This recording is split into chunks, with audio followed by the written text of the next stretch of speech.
Prezentuje svoju krajinu. My máme napríklad na tom našom Medvedíkovi, máme Bratislavský hrad, máme tam erby rôznych miest, tu máme rôzne špeci osobnosti, a to si môžeme pozrieť potom tam v tej naozaj naživo, hej, v tej výstavke. Poď sa pozrieť, poď si vybrať nejakého Medvedíka a si ho niečo povieme, ktorý sa ti napríklad páči.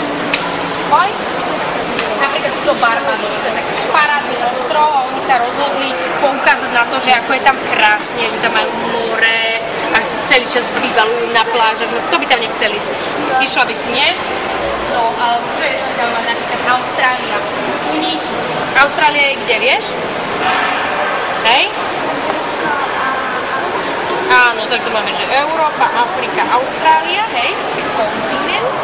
A vlastne oni majú takéto všelijaké umenie, volá sa to, že insiktné umenie a vlastne celé to, čím sú takí charakteristickí, sa rozhodli preniesť do toho svojho macka. Hej? Čo je v Austrálii také najznámejšie? Čo tam tak skáče? Kocha! Dobre, tu máme napríklad Argentínu, tam je taký zaujímavý tanec. Ako sa volá?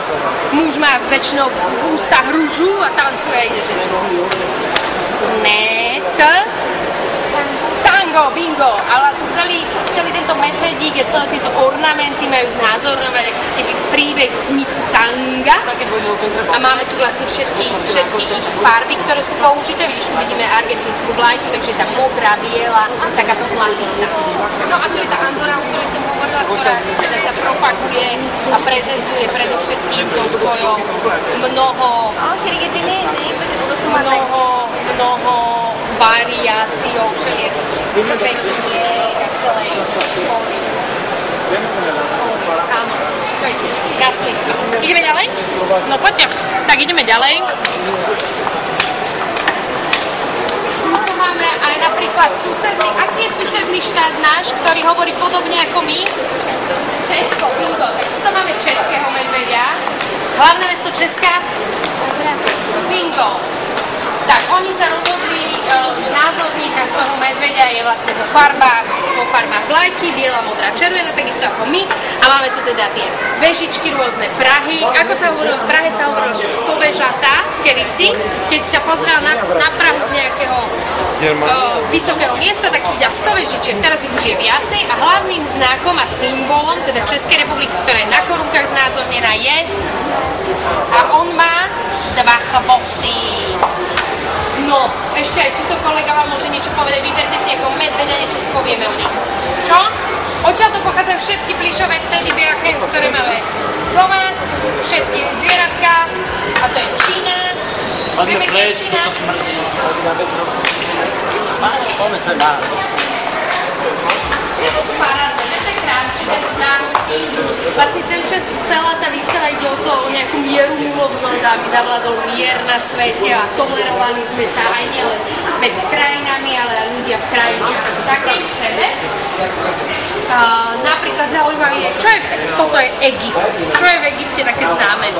Pyramidy, no ale to už bolo všade, takže poznáme pyramidy, tak oni sa rozhodli prezentovať teda predovšetkým svoju flóru a faunu, teda rastlinstvo a zvieratstvo, ktoré tam majú, oni tam majú more parádne, však? No a keďže už premalovávali týchto medvedíkov niekoľkokrát, niektorí aj 4-krát už, vieš, takže tie pyramidy možno boli na predchádzajúcom alebo predchádzajúcom. A teraz už sa rozhodli, že tam dajú teda vtáčiky a zvieratka. Povedz niečo o Etiópii. Toto fešný. Kde je Etiópia? No, kde? Strašne teplo. Kde je tak teplo? A okrem Indie je to jediný kontinent, kde je slon. No jasne. Presne, v Afrike. Pozri, toto je od nich z Etiópie. Podľa mňa jeden z najkrajších, aký môže byť. Oni vlastne chodia tak pomalovaní, viete, tí majú, vieš, henou nakreslené na ručičkách, alebo túto nosia také špeciálne šaty. A zaujímavý je ešte to. Toto je fínsky slnečný deň. Vo Fínsku je takmer stále tma a furt tam prší a je tam zima. Takže toto je ich najlepší pokus, ako urobiť krásny letný deň. No, vo Fínsku, čím je známe Fínsko, vieme? Čo tam oni majú? Také veľa... Nightwish, výbuborby. No. To je hudobná skupina Nightwish. Aha, tak to sa, sorry, toto sa fakt nevyznám. Čínsky metal? Nie, sorry, ospravedlňujem. Minulý rok boli majstri sveta, no. No, lebo tam je inak jeden z najväčších Nightwish? počtov samovražd. Aha. Tam je taká tma, ale mám tak krásne jazera. Ale hej, no Toto je také romantické Francúzsko, čo je známe z Francúzska. Eiffelovka, presne. Potom tu máme tieto veterné mlyny, kohút, to je jeden z taký ich symbol zvierací Francúzska. Taká romantická, modrá, pastelová medveďa. Poďme ďalej. Tu máme jeden z najospevovanejších štátov momentálne v Európskej únii. O ktorom štáte sa teraz najviac hovorí? Taký obľúbený. No, tuto je jeho medveď. Kto to asi bude? Grécko? Na ja. Je to Grécko, pretože Gréci síce vymysleli olympiádu, tam bola prvá olympiáda v Olympii. Majú tie bavrinové vence a v Grécku je krásne more a výborné caciky a všetko možné dobré. A všetci ich ľúbime za Ale oni proste si sadnú na pláž a sedia a oddychujú. Trošku viac ako by bolo treba a potom je problém, lebo nemajú peňažky. No, preto sa teraz najlacnejšie dovolenky. No, interesting je Chorvátsko. No, povedali by ste, že Chorvátsko v futbale, oni si na to tak fičia, oni si myslia, že sú takí super futbalisti. Medzi sebou. Medzi sebou, samozrejme. Ale čo máme v Chorvátsku? More, tam. Slovenské more. Slovenské more. Toto je pekný. India. Tu máme tancujúci výjav ako z detvy. Kde je India? Vieš? Tak napravo hore. Ha? Presne, no a oni nosia takéto bodky a to vlastne ich má chrániť.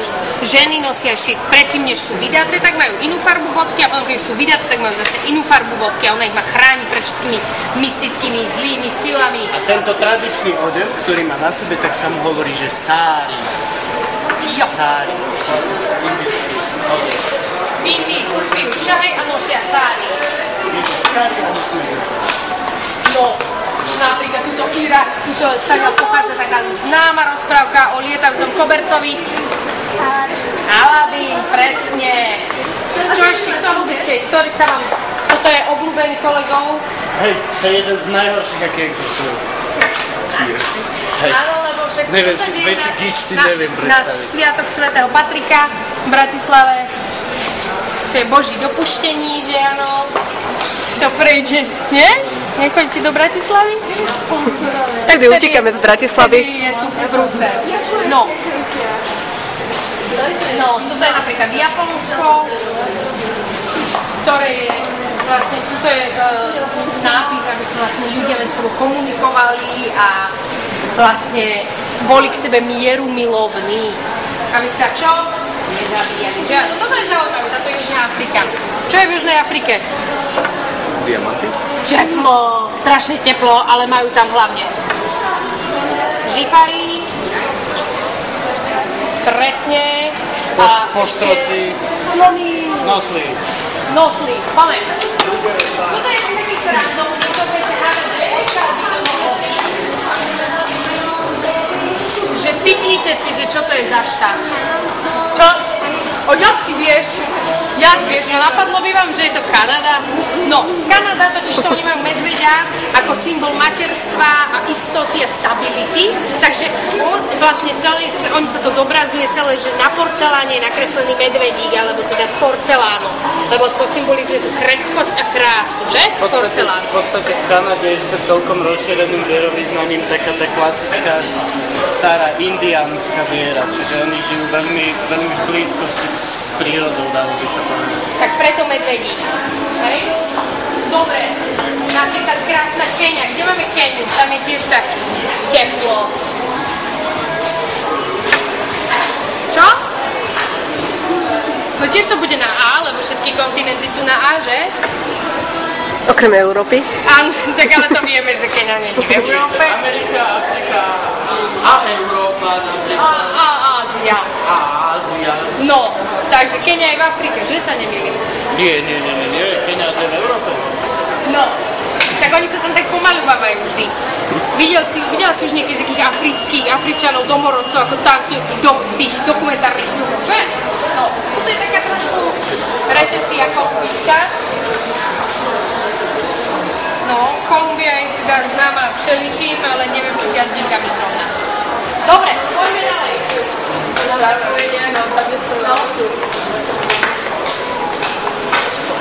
No, tuto je Jakubov obľúbený medveď. Čo to má v ústach? Fajku? Tak cigara. Fajku, to je normálna cigara, to je najväčší export z Kuby. Tak je cigara a v podstate bielý rúž, dajme tomu. No a tiež sa mi veľmi páči, lebo v podstate toto, ak sa všimneš, tak nie je to robené klasicky štecom, ale je to robené čiastočné, že je to nálepka a čiastočne mal spravenú šablónku a robil to takým sprejom špeciálnym. Takže to nie je napríklad ako takto, že si ho niekto zobral štetec, ale aktuálne za tým spravil niekoľko hodín roboty. No lebo vlastne každého medvedíka maloval iný umelec z tej danej krajiny a použil aj rôzne techniky. To znamená, že niekto používa farby, niekto použil spreje, laky a rytiny a povie čo ešte. Ja osobne mám veľmi rád aj tohto z Luxemburska, lebo robila ho slečna Iva Mrázková, ktorá je z Čiech. Narodila sa v Prahe, vyštudovala v Prahe a tam si zobrala aj svojich študentov. A v Luxembursku toto spravili na škole ako projekt. Ako ty, keď máš, dajme tomu, za pol roka nejakú úlohu, tak proste... Na diepise alebo tak oni spravili tento návrh. A veľmi sa mi páči, lebo na tým vidno, že proste že to robili mladí. Použili teda aj farby Luxemburska. Luxembursko je známe aj teda všelijakými sladkými pivami, je to vlastne celý taký internacionálny štát, kde sa stretáva veľa kultúr, oni tam rozprávajú rôznymi jazykmi, to keď ideš cez Bratislavu a stretneš turistov z Číny, Japonska, Nemcov, Rakúšanov, Maďarov, Rusov a podobne. A poďme, tuto nič. Na Madagaskar, no tak tam sme mali kráľa, no tak to... Tam sme mali kráľa a tak sa tu zobrazili ako Japončici. Že príďte a poďte. Dobre, ideme ďalej. Teraz pôjdeme taký kúsoček bez medveďov. Takže aké štáty sme videli? Už musíš ísť a nechceš vidieť slovenské? Chcela by som, ale neviem, či ma nebudú vládať. Neboj sa do toho, ty komu akurát pred ním končíme. To je za chvíľku. A nebojíš sa inak medveďov? Nie? A niekedy si živého medveďa stretla? Bojčan ti uši, budeš vedúca výpravy teraz. Aj palicu dajte. Poď. Tak, ale nebudí. A teraz nám musíš ty povedať o tých medveďoch slovensky. No, čo, akých medveďov si videla teda? Aj Angolov máte inak? Angola bola tam? Na začiatku. Keď sme mali také krásne trička, kamožili to som, že tu boli Angola proste závrh krásny. Tak to 5 No čo, aké sme videli štáty? Japonsko. Japonsko.